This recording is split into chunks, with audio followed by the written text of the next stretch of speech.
Hey, welcome to Black Man Speak. I'm your co-host, J.R. Stewart.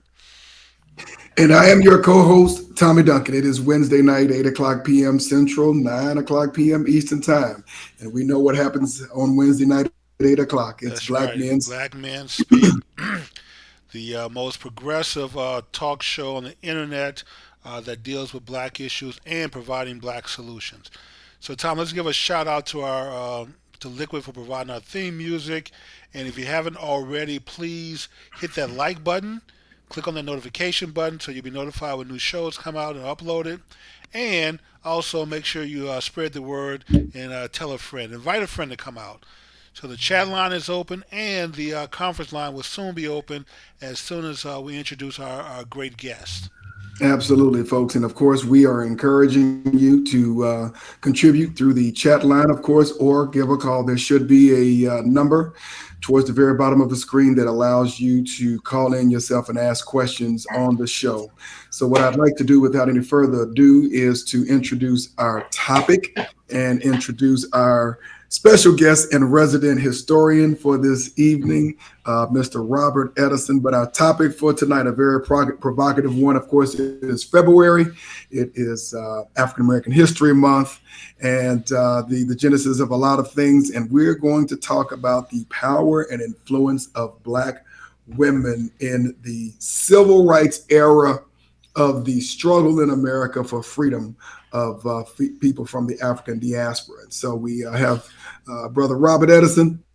I'm going to ask you to give us the cliff notes of your background and what you do and how well you've done over the years. And then we will go ahead and get into the topic. So, Brother Edison, introduce yourself very quickly, and then we'll start with the show. Okay. Again, my name is Robert Edison. I'm consider myself an lifetime educator. I worked for 44 years with the Dallas Independent School District, and I also worked in the field of museum studies. So I worked at the College of Charleston with the Avery Research Center, done projects of Juanita Craft Civil Rights House, Bessie Smith Museum in Chattanooga, and I'm presently serving as a curator of education for the Dallas African American Museum. Absolutely. Thank you very much. And folks, we could probably be here for 30 minutes kind of sharing, what he has done and his contributions to us, to our young people and to our communities. But of course, we understand that we're here to talk about a very important topic, and that is Black women and the impact that they have made on our freedom. So, Brother Edison, let's start off with a very general question, and then we will delve down and go through whatever detours we have to do. Of course, when we talk about the freedom for rights, civil rights in particular in America, we have a lot of great stories to tell. And, we have a lot of great heroines that we need to celebrate and continue to uplift and remember because of that. Give us a general idea from your perspective of the influence that Black women have made for the fight for freedom in America, the civil rights in particular, and then we can start digging into some of the women that you think we need to ensure that we continue to highlight with all-time greats. Okay, well, I'd like to begin by relating a statement that I heard a minister say. And he was preaching from the pulpit, and he looked out over the audience and he saw how many women were in the audience on that particular Sunday. And he made the statement that, if all the sisters leave the church, my next sermon would be farewell, my brothers. And I think the leaders of the civil rights movement, those men would have made a similar statement, because the impetus, the workforce, those who were working behind the scenes and doing the work that where they received no recognition was basically on the part of women. Right. So women played an important role in encouraging the men to continue the struggle. As a college student at East Texas State, I know we had a meeting and we're going into the president's office, and I'll never forget this young lady by the name of Rita Lincoln. And so she's walking beside me, and just as we get to the president's door, she taps me on my shoulder, and I hope I don't offend anyone, but she said, "Check your balls, brother." And I know, and I knew what she meant by that. That she expected, the men correct in that group to take the lead and to represent. So, in other words, don't let us down. And I think that's the role that Black women have played in the civil rights movement throughout history, is that they've served as that support, that foundation for the men to know that, whether they win or lose, that they have support. And when we think about women in the civil rights movement, I think we have to break them down into three different groups. Okay. One group would be those who were truly civil rights activists. Mm-hmm. And these are your Daisy Bates, your Diane Nash, your Dorothy Heights, your Fannie Lou Hamer, your Rosa Parks. And then you have another group, and these are the wives of martyrs like your Coretta Scott King, Merlie Edwards, Betty Shabazz, Mammy Teal.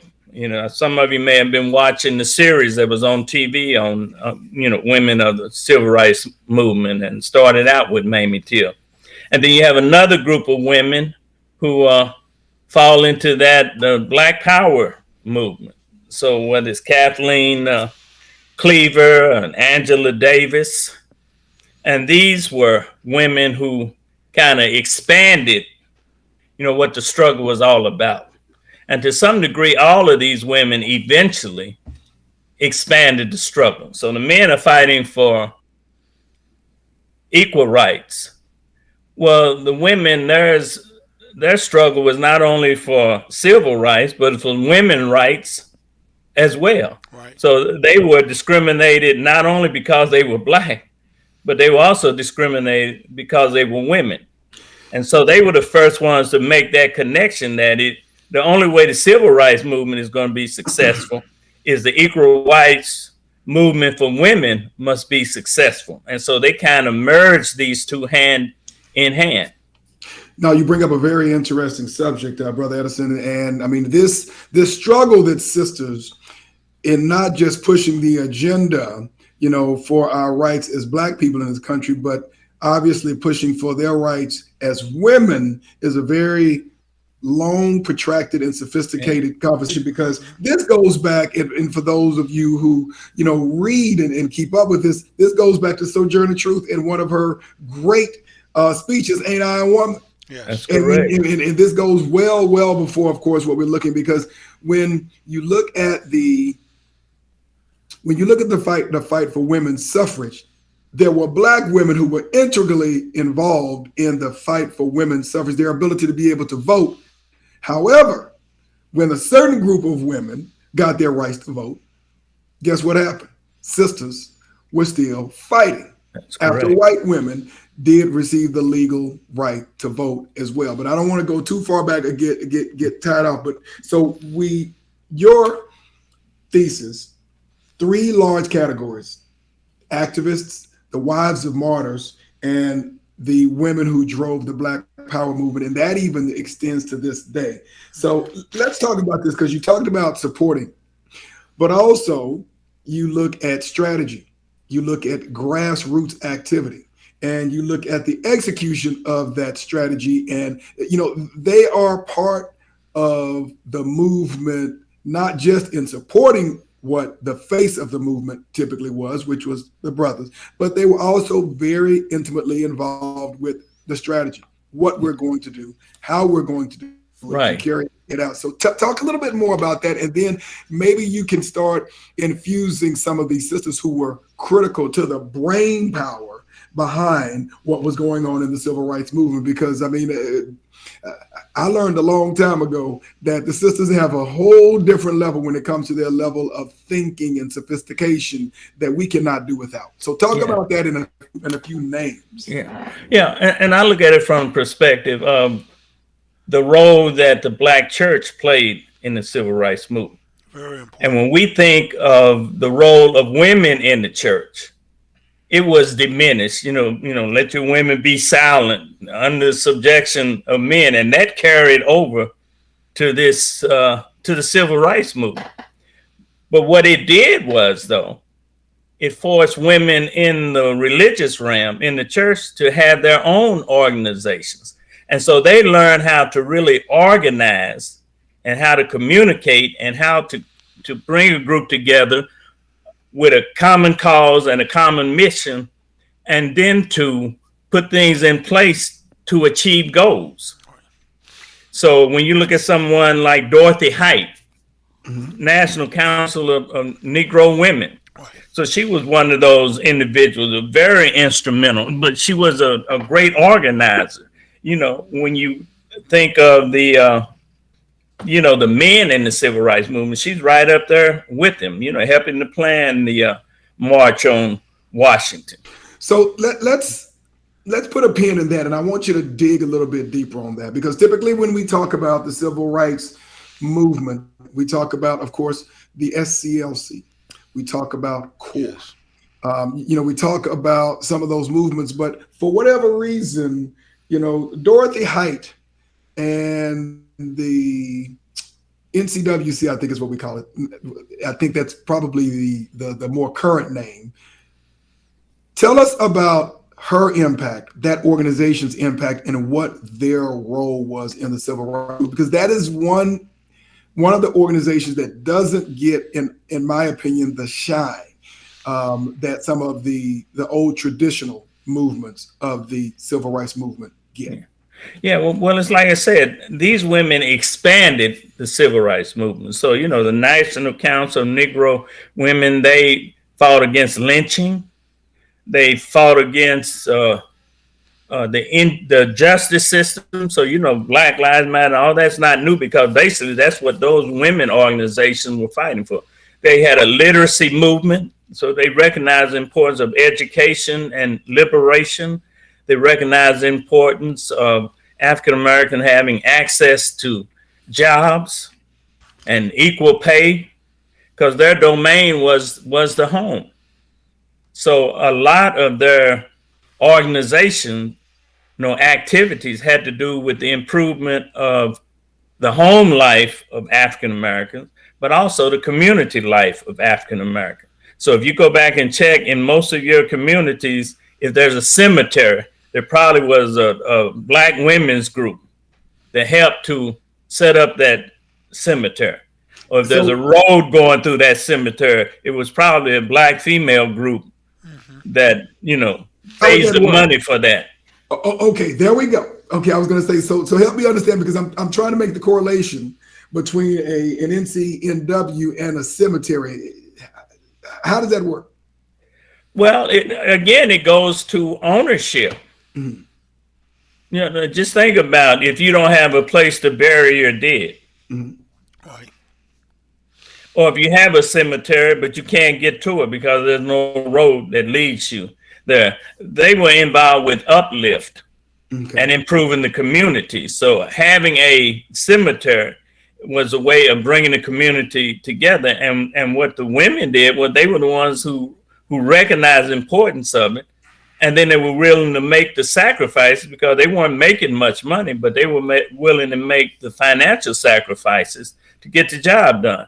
And basically, that's the same thing that they did in the civil rights movement. True. They sacrificed. They sacrificed time. They sacrificed money. We're talking about Fannie Lou Hamer. They sacrificed, in some cases, being forced off their home because she was sharecropping. She was kicked off, the farm where she worked. So many of them lost their jobs because they were working for, white women. So they had a very sacrificial spirit and the willingness to sacrifice, but they realized that that's the only way you're going to really make progress, that freedom's not free. There's a price you have to pay.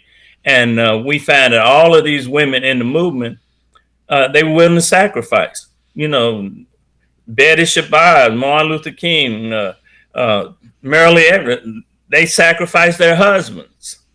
The time they were away from them, they ended up raising their kids, to be honest, but they were willing to still support their husband and make whatever sacrifice was necessary, because they're looking at it from a holistic point of view, that if they're successful, not only do they benefit as a family, but the entire community, or even the nation, Black people as a nation benefit as a whole. So they were willing to make those sacrifices.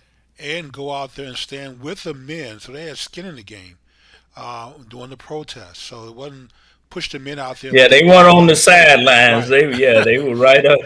They were right up there. In You're their exactly best dress right. and their pearls and nice shoes. Well, that brings up a very interesting point, because the sisters were front and center for when you look at some of the old black and white reels when the police were attacking freedom protesters, at the Edwin Pettus Bridge. Of course, Right. now, Bloody Sunday. Absolutely, Bloody Sunday. It was very evident that the sisters were front and center, and that the police had no shame in attacking sisters and children. Not to mention the men, but the sisters and the children, literally beating them, attacking them with dogs, etc. Equal opportunist abusers. So they didn't discriminate by sex or age or anything. Everyone that was there, they attacked. And it goes back to slavery. They didn't make distinctions. If you were a field slave, if you worked out in that field, it didn't matter if you were a man, woman, or child. You were expected to do that same manual labor, and that kind of carried over in the treatment of Black women during the Civil Rights Movement. They made no distinction between them. Let me ask you this, and I'm going to go kind of to the middle segment of what you were mentioning earlier, some of the wives of the martyrs. So if we talk about Betty Shabazz, we talk about Merlie Evers, and we look at the impact that their husbands had, and then the aftermath of their assassination. Tell us a little bit more about the role and the contribution that these sisters and other sisters, but specifically Merlie Evers and Betty Shabazz, because practically everyone knows them, but they know them because of their husbands. But making those contributions, dig a little bit deeper into what happened after the math and why we should continue to pay tribute to these sisters. Yeah. Well, basically, they picked up the mantles of their husbands, the causes that their husbands were fighting for. They took up those causes. Shortly after, King's death, Coretta Scott King and her kids, she took two of her kids with her to that march in Memphis, and the March on Washington. So they were a part of that. So, the grieving aspect of it. So they delayed their grieving to some extent, or they put their grief to work in maintaining the cause that their husbands died for. And then again, if you have women who, lost loved ones, then what does that say to men? Because if these women are still willing to sacrifice and continue to fight in the struggle, then what can a man say who hasn't lost anything? He hadn't lost a loved one. So they became examples of the type of sacrifice that we must be willing to make. Right. And, they received, all of these women that we're talking about, all these women received threats and intimidation at some point, but it didn't stop them from, continuing to fight and the struggle. And I think this is why Mammy Teal kind of stood out, and why people were just so amazed at the strength that this woman had. After her son is brutally married and she makes the decision to have an open casket so the world can see what they did to her son. And she continued to stay in the forefront of this movement because she didn't want another mother to have to go through what she went through. Betty Shabazz, the same thing, keeping up the true story of her husband, because a lot of myths around, Malcolm X, and she did an excellent job talking about the transformation that he went through, and how people wanted to paint, him and Martin Luther King as opposites, and opposing one another, and she revealed that, that they were more coming together, right, and near the end of their lives, and they weren't moving further apart. They were actually coming more together. And who knows what kind of relationship they might have had they both lived beyond their assassinations. And, one of the things that, if I recall correctly, that is lost on a lot of folks is the relationship that Betty Shabazz and Coretta Scott King built and how they worked together. That is a very, very quiet secret as to how they worked together and built a relationship after their husbands were lost. That's so true. So, sharing a common experience tends to bond people. Right, and I think that's what bonded women, Black women during this period. They shared a common experience. And it's just like, Black women today who have sons, they have that shared common experience, that fear that when that young man leaves out of the house, is he going to come back alive? Let me ask you to expand on this a little bit, because I think there are certain skill sets that women, sisters, bring to the table when it comes to the civil rights movement, when it comes to the strategy. If you're talking about anything that has to do with raising money and building a capital campaign in order to allow or enable a Dr. King, to enable, a Malcolm X, to enable, a lot of these other folks to do what they do. A lot of that fell on the sisters to do that. Help us understand from a historian's perspective what unique sisters brought to the civil rights movement, to the fight for freedom, that quite frankly probably wouldn't have happened from a male perspective. Well, women are a lot more patient than men. And they had a different skill set. So, just think about, you're trying to organize a community. How do you get the word out? Right. And they flyers. Who's going to type up those flyers? Who's going to create an army to get those flyers out to the people to let them know what's going on? Who's going to, news releases? Who's going to type that up, and who's going to proof it? Martin Luther King said sermons are for the ears and not the eyes. And what he meant by that is that he wasn't looking at punctuation and grammar and all that when he's writing a sermon, and same was true of these other civil rights leaders. But what they had a secretary, or they had some woman in their organization who proofed all of that, who made suggestions as to how it can be improved upon. So you might say that they added a level of sophistication to how the movement operated that was not there. When we think about Daisy Bates and Diane Nash and others, they were instrumental in helping young people in SNCC to realize that, they don't want to work under the older group. So you all need your own organization, because then you're the leaders. Mm-hmm.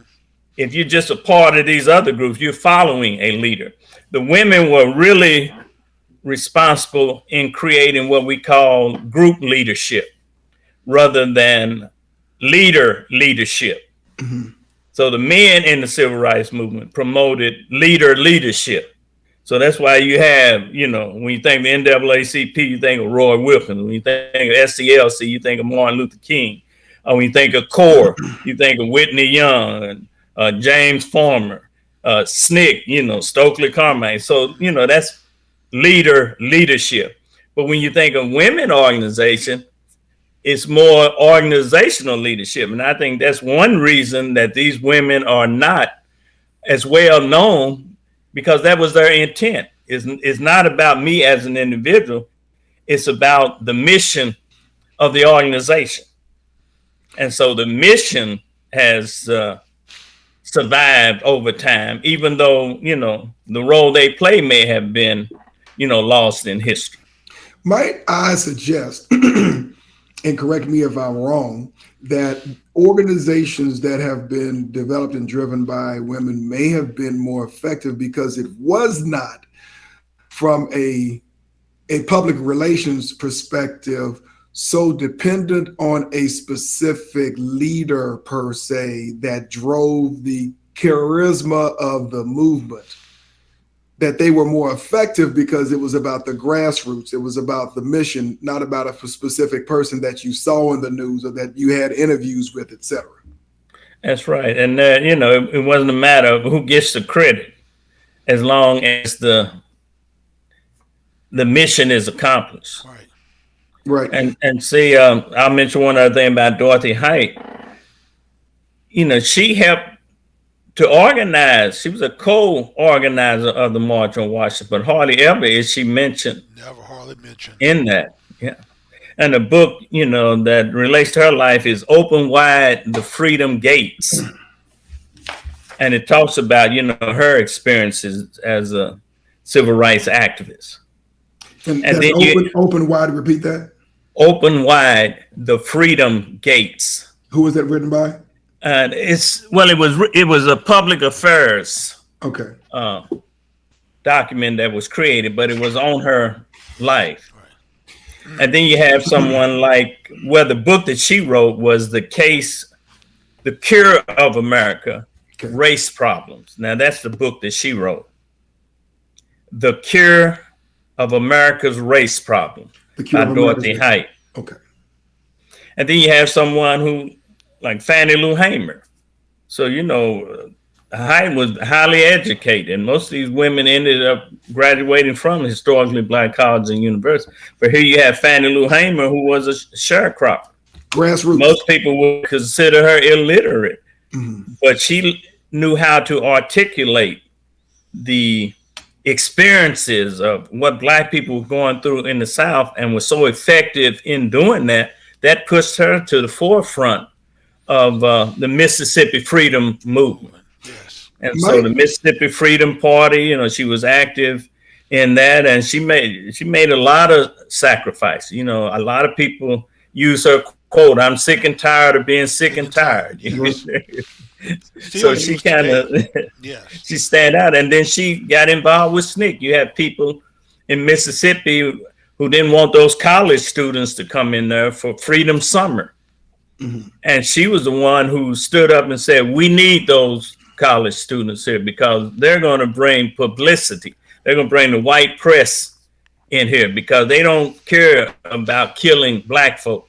But when white kids come down here, and if they start dying, if they're brutalized, then the whole nation's going to know about it. Because we've been brutalized all these years, and nobody knows and nobody cares. So let them come down. So she was acutely strategic. Oh yes, and she understood the politics. Yes. Of what it was going to take. And like I say, she was a great organizer. Got involved in the political movement in Mississippi. A lot of people don't know her history. That part of it had to do with the fact that she was sterilized by the state. She went to the hospital and they performed a hysterectomy on her when she was 44 years old. She didn't even know about it, but that was common in Mississippi. It was very common. I was going to say, I was just getting ready to say that very thing. It was very common. A lot of women, they didn't know till later on in life that they were part of this policy, government policy to sterilize Black women. So she was in there for a procedure, right? Being unknown, and then they perform hysterectomy. You go in and take your appendix out, and you have your whole reproductive system removed also. So yes, that was common back then. A lot of women went through that. Quite frankly, to a certain degree, it still may be going on. It may be, Tom, and we may not know. So absolutely. Let's go ahead. Well, there was a reluctance of many Black people when it came to COVID because they remember the Tuskegee experiment. So we're not talking about ancient history. There are women alive still to this day who experienced that. But here again was someone who made the connection between women's rights and civil rights, and the intersectionality is what they call it. And she was just passionate about expressing what the suffering was all about and how racism really impacts Black people in the South. After the assassination of Malcolm X and then the assassination of Dr. King, you had this young upstart organization that we call the Black Panther Party. And we know a lot of the the common names associated, with the Black Panther Party. But, one of the stories that isn't talked about as much is one Kathleen Cleaver and her role in what she did in terms of organizing and planning and, quite frankly, carrying the organization after folks were in prison. So let's talk a little bit about Kathleen Cleaver, because she is a very, very sophisticated and powerful sister that a lot of people don't really know as much about, and they should. And some of the programs, like the lunch program and the school program. The lunch program, the newspaper. And this is where, the true story of the Black Panthers kind of gets distorted, because most people think of them as gun-carrying militants, police, and that's not what they were about. Right. They were about self-defense and protecting the people in the community against police brutality, dealing with poverty in the community, and that's why they started the breakfast program. And the breakfast program that you have now in most school districts is based on what they started out in Oakland, because it recognized the impact that it had on those kids. Just starting school with breakfast, because it's hard to learn if all you hear is your stomach growling.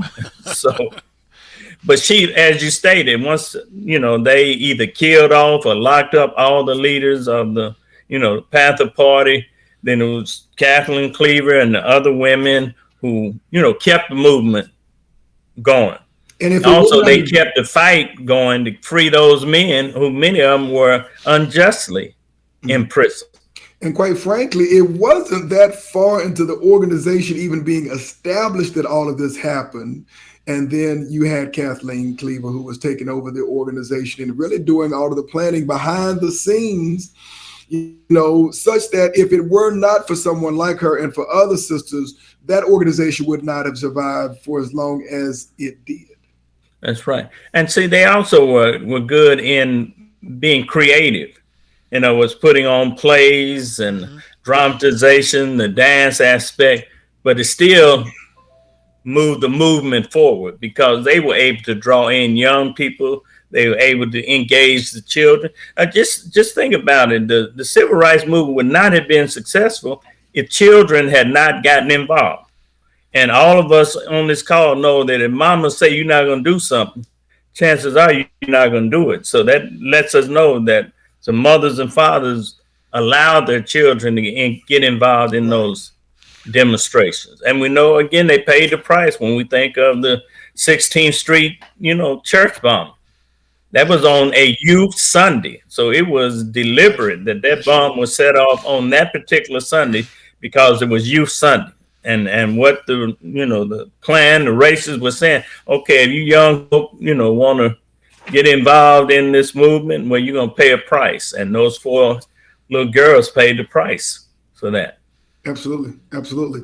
You mentioned someone, of course, a little bit earlier that probably is, if you look at a top 5, Coretta Scott King. I mean, not Coretta Scott King, but Rosa Parks, of course, for the really kind of the lead face of the Montgomery bus boycott. Yes. But one other sister that we don't really talk about, that Jimmy and I have talked about on our show. On his show, yes. Exactly. That we don't know, America does not know as much about is Claudette Colvin. Yeah. And the influence that what she did technically and legally had on not just the Montgomery bus boycott. Well, not the Montgomery bus boycott, but really the legislation that brought down segregation and busing in Alabama and really led to what we now see as the civil rights movement legally around the country. Claudette Copeland, can you talk a little bit about her? Now, I'm not as, for me, I know of her and the role that she played, but I'm not as familiar, with, she wasn't one of the ones that I really looked up. All right. Looks like we do have a caller online. Welcome to Black Men Speak. If you could tell us who you are. This is Gregory Harrington. How y'all doing? Hey, Greg, how you doing, brother? I'm doing pretty good. I just wanted to chime in. I know y'all calling out a whole lot of names. I'm gonna ask y'all to call out this one person's name. Okay. especially this sister named Sister Ruth Robertson. I'm gonna say this one more time, Sister Ruth Robertson. And you may say, who is this brother TD Vision? You know what I'm saying, brother Duncan? That's my grandmother. That's my grandmother. My grandmother is responsible for desegregating Pike County High School. All right. In Mississippi. Repeat that again. Ruth Robertson. Right. Desegregated the high schools in Pike County, Mississippi. And that is my grandmother, and she used my uncles and aunts. Wow. As the first blacks to go into it. And if you all really want to know the struggle, man, y'all gotta call them. That's who you like. And my aunts, and thankfully, majority of them are still living. My grandmother and grandfather are no longer with us, but my aunts and my uncles are still there, and they talk a lot about they. And it was just some random conversation that popped up. We were visiting my grandparents before she passed, and sure enough, bro, they're like, I'm like, what? Y'all desegregated school? She said, yeah.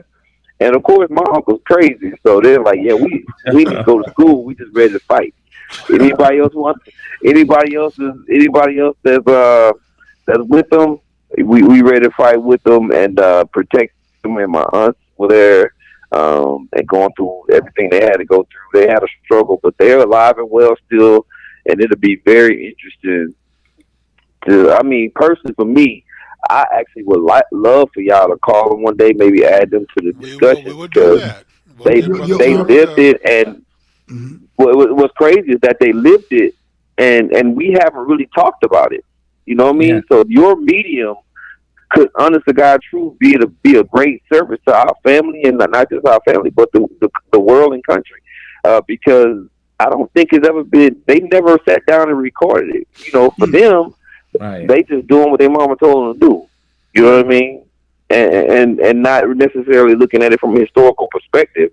Now, truth be told, I don't know the dates and whether or not it had already happened in Mississippi or whether or not it already happened in Little Rock 9 or whatever. But that was my grandma doing her thing, man. So we're gonna definitely have to follow up with you on that. And Brother Edison, if you have any, and that's so important because every community has what I call near greats. They have people who fought their struggle in their local community, and their stories never became part of the national story, but they were well known in the local community. We had schools named for them, you know, in the Black community, and that's one thing that integration destroyed. But Juanita Craft here in Dallas, you know, very instrumental. A lot of the people who worked in the field and created chapters for the NAACP were women. So Ella Baker, you know, was instrumental in creating branches of the NAACP. In the state of Texas, it was Juanita Craft. And Ella Baker is another person that a lot of people don't know a lot about, but she is really referred to as the mother of the civil rights movement because she was so engaged. A lot of people say Rosa Parks, but Ella Baker was more significant in the sense where Rosa Parks is attached to one movement, the Montgomery bus boycott, where Ella Baker was involved in the entire movement on a national scale. And it was during the March on Washington that she recognized that there were no women speakers at the March on Washington, and she forced those men to put a woman on there. So Diane Nash, if you go back and look at it, was the only woman who spoke during the March on Washington, and she was added the last minute. Yeah, I didn't know that. Because there were no women speakers that was on the program. And it was Ella Baker who pointed that out, that you can't have this movement and not have, you know, one woman speaking because, you know, she knew the role that women played in that movement. And looking back on some of the film, I can't remember seeing any women speak. I'm gonna have to go back and check again now. Because they don't highlight it. They don't highlight because she's the only one who spoke. Now you have them singing, but she actually gave a speech because she was a lecturer. You know, she was a journalist, so they knew they could call her the last minute, and she would have something profound to say because she was a dynamic speaker. And her book, God, I was telling you about books, and her book is Ella Baker and the Black Freedom Movement. Okay. Ella Baker and the Black Freedom Movement by Barbara Ramsby, Ransby. And near the end of her life, she, moved into the human rights movement, moved to Oakland, California. So she really stands out as one of the women leaders of the civil rights movement who hasn't received the recognition that she deserved. Well, Brother Now, Edison, I don't mean to cut you off, but this is why this is important, because now this show is going to get uploaded to the cloud, and it's going to be there for the next 10,000 years until we, no longer around. But this kind of information that you're providing, it's important that we capture it. That the future generations can now look back on this, even when the history books don't reflect it properly. Hopefully, they'll be able to find this episode and realize that Black Men Speak, which is not for play, was out here providing the real information and capturing the information that we need to pass on to future generations. So thank you so much.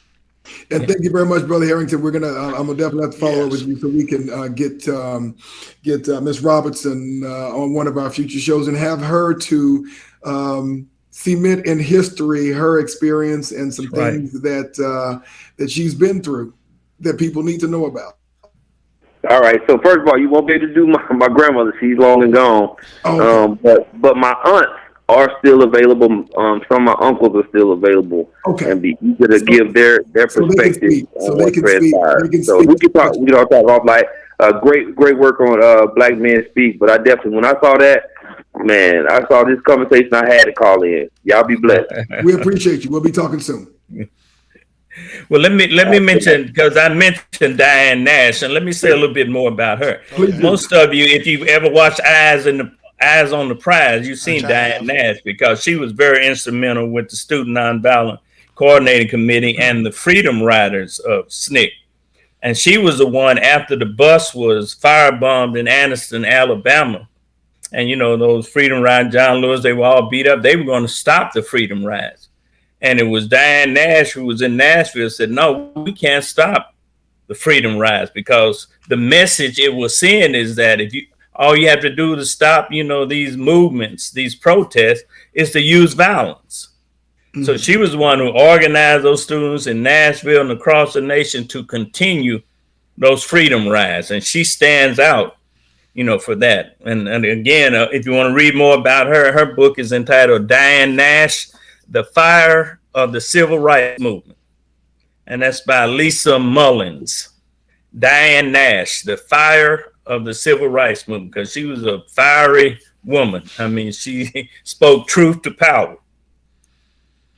Excellent. And for many of our listeners out there who are readers as well, we appreciate you bringing these books, because some of us do, want to pick up and learn a little bit more about, these heroines who have had a permanent impact on America. Sure. And Black America in particular, because, whatever happens in Black America affects America.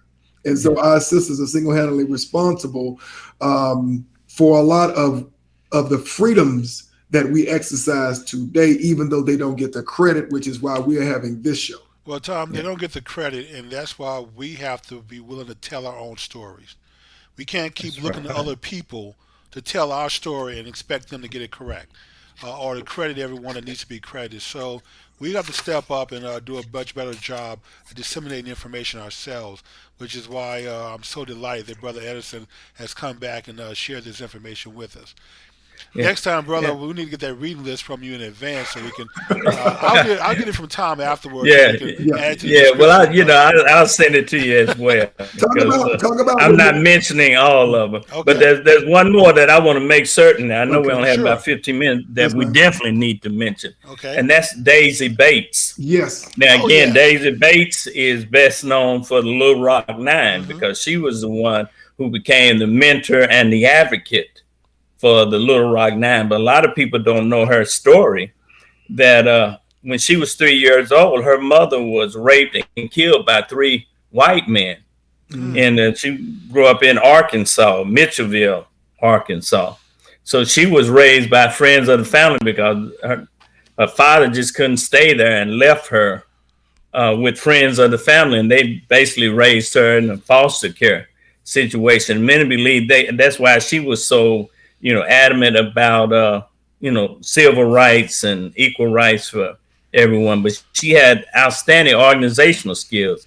And again, her and her husband ran a newspaper in Little Rock. But her childhood experiences, all these women, their childhood experiences had an impact on them later in life. It may have been how they saw their mothers being treated, or other women in the community. And this is why they fought so hard on that. Daisy Bates became the president of the Arkansas chapter of the NAACP. And again, we have all these women leaders in the NAACP, but rarely rarely are they mentioned in anything. So the Little Rock Nine met at her house every morning, and we all know the story of Eisenhower bringing the troops out, and then the soldiers would follow them from her house to the school. But she was the advocate for those young people. And their newspaper, they had to close it down because people quit buying ads in it for fear of reprisals. So like I said, all these people made tremendous sacrifices, but they felt that it was, worthwhile. It was worth the sacrifice. Well, I mean, I can only imagine how far back we would have set us back if these folks had not made the sacrifice. So I'm sure we would have gotten there eventually, but the fact that they went through it and made the sacrifice, just helped get us to where we are now. And there's still a lot more work to do. It's not like we've reached the finish line. I mean, we will, continue to have to work and improve, and certainly improve as a people. So let's not let their sacrifice go in vain. Yeah. And let me correct one thing. I think I said Diane Nash spoke at the March on Washington, but it was Daisy Bates who spoke at the March on Washington, because she was the one that was a journalist and the lecturer. Yeah, so she was the one who spoke on that. But she's known for, champion civil rights, and basically black newspapers played a significant role. So just them being editors of their own newspaper gave them a forum where they could promote civil rights activities and organization. But she was about improving her community. So she left Little Rock, went back, taught for a while in her hometown in Arkansas, and then later on in her life, she moved back to Little Rock. So these women were very, very committed to the cause. Whereas we have about a little bit over 10 minutes before we conclude our show tonight, let's talk a little bit about the lasting legacy, and if there are some other heroines that you would like to introduce into this equation, even though we won't be able to talk about it in detail. Are there any other heroines? And there's a laundry list of sisters who have made a contribution. I mentioned Juanita Craft. The first even resemblance from Juanita Craft was because I knew that a post office was named after her in Dallas. And a recreation center. Exactly. But otherwise, I knew nothing about her at that point in time. So let's talk about the lasting legacy, and if there are a couple of other sisters that you would like to bring into the fold before we close out tonight's show. Okay, Paula Mary is another individual, and she's significant because most people refer to her as Pauli Mary because she was, gender identity. So she had when we talk about intersectionality, she had that issue as well. But she became one of the first bishops in the Presbyterian church. So but she started out, again, organizing the civil rights movement. Anna Henchman was again, civil rights activist, but she was engaged more in the women's rights movement. So it's just so many people. But what I would encourage, our listeners to do is to look around them in their cities and who were those individuals in their towns and cities, like the gentleman who called in and Brother talked Gregory, about yes. his grandmother. I mean, there are hundreds of stories out there of individuals who were activists, even though their names never made it to the history book. And we need to preserve their stories.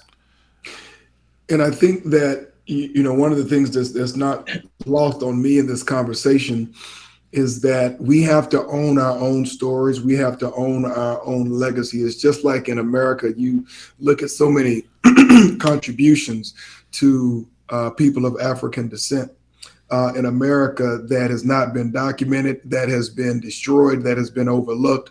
We can't allow that to happen within our community for the many people and many of them sisters and the contributions that they have made in everything that we have done in our fight for freedom in this country. And so this is the platform that we use to acknowledge, recognize, and celebrate the accomplishments of all facets of life, and in particular, and for this show, sisters who have had a critical impact on the civil rights movement. And I want to make sure that it's not lost with anyone. We're just focusing on a very narrow stream. We're going to definitely have other conversations at a broader level and in different segments in our history. We just wanted to focus on the civil rights because just within that, few decades or so, you got a ton of people to talk about that we need to make sure that people do not lose in the annals of history. That's correct. And I have to mention again Angela Davis, because she's still fighting the good fight. Yes, she's still, speaking, still teaching. So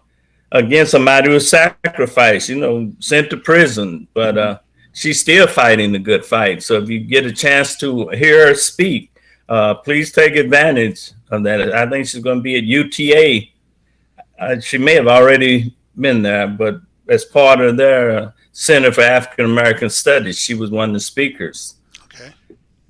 With a lot of the newer organizations that we have, and we're now fast forwarding to current time, a lot of the faces, of a lot of our organizations that are fighting for freedom, whatever the cause is, are being driven, by women. And the face of a lot of these organizations are now women, where, when we look at the, 40s, 50s, and 60s, it was pretty much driven by patriarchy to a certain degree, but now that it's changing. And with that being said, what do you see as the future of the fight for freedom, the struggle for the acknowledgement of every constitutional right that is written that belongs to us? What do you see as the legacy of sisters as we move forward in the context of what we've seen in the past?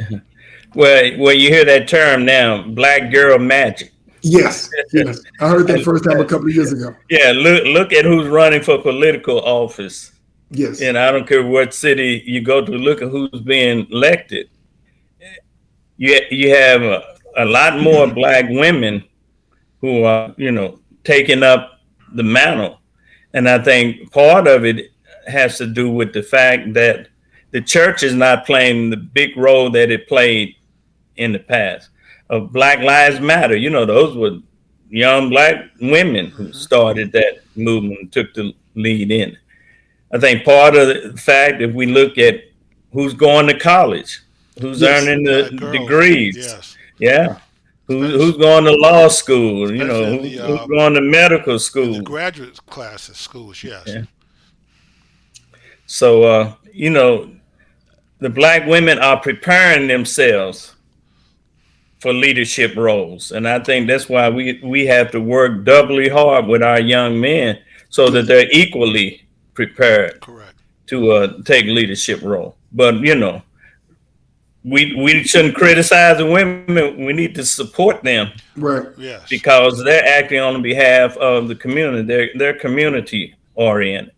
And as Jimmy has said, on more than 2,000 occasions, the Black woman has always been, well, he's not the only one, the backbone of the Black community. And the reality of it is we would not have anything if it were not for the Black woman in America. Strength and courage, that's correct. To keep us together, we would have filled out the map a long time ago. We want to acknowledge, we want to, of course, give them their roses. We want to celebrate, we want to uplift them. And of course, we want to protect them. And, that's a part of, what we do on the show. And so I guess we have about 5 minutes left. Yeah. Any closing comments Brother Edison and or Jimmy, before we close out another great show? No, this is brother Edison's time to speak. So we're gonna get educated. So go ahead and speak, brother. Closing comments. Yes. Well, I think that as Black men, we need to be in the forefront as well, or at least a part of the struggle for equal rights and equal pay for women in the workforce. We need to make sure that there's equity in the schools, that our girls have as many opportunities in the STEM field and computer technology, and that's getting involved in PTA or schools or whatever. PTAs were usually that's the mother goes. Well, men need to go as well and show up and be represented. So I think we need to support our girls. We started to support them in sports. So we'll go to the games and get them a coach and somebody to work with them. We have to do the same thing from the academic perspective. And then we also have to be true to our vows. So, those of us who commit to marry and raise a family as much as possible, we should commit to those vows. I don't have to state statistics about, the Black community now, the high number of divorce, or even a higher number of, women who would probably never be married, never be in a lasting relationship. Because one thing that has changed is in the past, it wasn't, I'm going to marry someone who is my equal. That's the attitude you have now. It wasn't in the past, he could have been a sanitation worker and she might have been a teacher. It wasn't levels, but now people tend to want to marry somewhere on their level. And so a lot of relationships, a lot of good men, but are left behind. But if he was a good man, he went to work, he took care of his family. That's right. That's what a woman should be looking for. He may not have the same credentials on the wall as you. So, but hopefully, but you're right. In today's age, it's more about, we want equality. We want someone making as much as we do, rather than the quality of the man himself, who may be working and doing an honorable job. There's nothing wrong with sanitation work or blue collar work if that's what you do, as long as it's legal. Gotcha. That's right. All right. Well, hey, Brother Edison, we appreciate your insight. We appreciate your narrative, your historical perspective, the many endless number of sisters who have made a lasting impact on the Black community, have made a lasting impact on America, who will be permanently instilled in the annals of history for what they have done and what they continue to do. And we appreciate you, brother. Of course, we will continue to have you, and time allows you to do so. And so, Jimmy, any other final words before we close out with the word of prayer? Anyone who's watching the show live, come back tomorrow. We're going to update the description and put the book list from Brother Edison in the description. So if you're watching tonight, you didn't take notes, like I didn't take it, but I know Tommy's taking it. But we'll update the description tomorrow and get that reading list out there. All right, folks, we will close out this show. We want to thank you again, let you know we appreciate you very much. Continue to fight the good fight. And we will now bow our heads for a brief word of prayer. Yes. Oh, gracious Master and Father, we come before you this evening, thanking you, Father, for bringing us together again.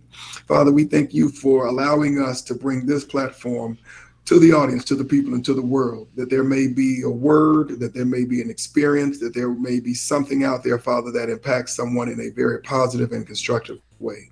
Father, we thank you for ordering our thoughts, our hearts, our minds, and our feet, Father, that we may continue to carry out the legacy of our ancestors, that we may continue to fight the good fight and the struggle for freedom globally, Father.